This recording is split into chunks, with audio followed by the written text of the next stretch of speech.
Hello friend, मैं अभिषेक शर्मा आपका technical classes में स्वागत कर रहा हूँ और यहाँ पे अपन बात कर रहे हैं आज एग्जांपल नंबर 2.8 की।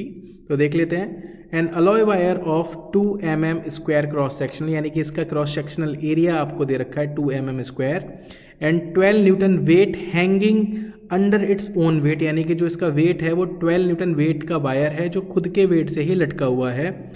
Find the maximum length of the wire, यानी कि आपको मैक्सिमम लेंथ बतानी है इस वायर की। If its extension is not to be exceed 0.6 mm, यानी कि जो इसका डिफॉर्मेशन है, यानी कि जो डिफॉर्मेशन वाली लेंथ है वो इसकी 0.6 है mm। इसने बोला इसका यंग्स मॉडुलस आपको 150 गीगा पास्कल दे रखा है, तो आपको इन सब की वैल्यू को न्यूटन और mm में चेंज करना पड़ेगा। तो सबसे पहले क्रॉस सेक्शन एरिया की बात कर ले तो वो उसने पहले से mm स्क्वायर में दे रखा है तो चलेगा। वेट उसका न्यूटन में ही है तो चलेगा। एक्सटेंशन उसने 0.6 mm है तो वो भी चलेगा। गीगा पास्कल को मुझे न्यूटन पर mm स्क्वायर में चेंज करना पड़ेगा। तो 150 गीगा पास्कल को मैंने 150 इंटू 10⁻³ मेगा पास्कल में चेंज किया, और जो मेगा पास्कल की वैल्यू होती है वो आपको पता है कि वो कितनी होती है आपकी न्यूटन पर mm स्क्वायर।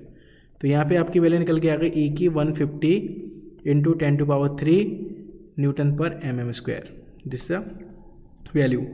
जब मुझे पता है जब उसका वेट गिवन दिया होता है तो उसके लिए जो डिफॉर्मेशन की वैल्यू होती है सेल्फ वेट के लिए तो होती है कैपिटल WL/2AE, यानी कि जो वैल्यू होती है PL/AE उसका हाफ हो जाता है। तो यहाँ पे मैंने वैल्यू लगा दी 0.6, जो कि उसने डिफॉर्मेशन की वैल्यू दे रखी थी। W की वैल्यू 12 दे रखी थी, L उसका निकालना था। एरिया उसने मुझे दे रखा था कितना था 2 mm स्क्वायर, और E की वैल्यू मुझे दे रखी थी 150 इंटू 10⁻³। तो जब मैंने इसको सॉल्व किया तो मेरे को यहाँ से वैल्यू मिली आपकी 30 मीटर। तो this is the right answer.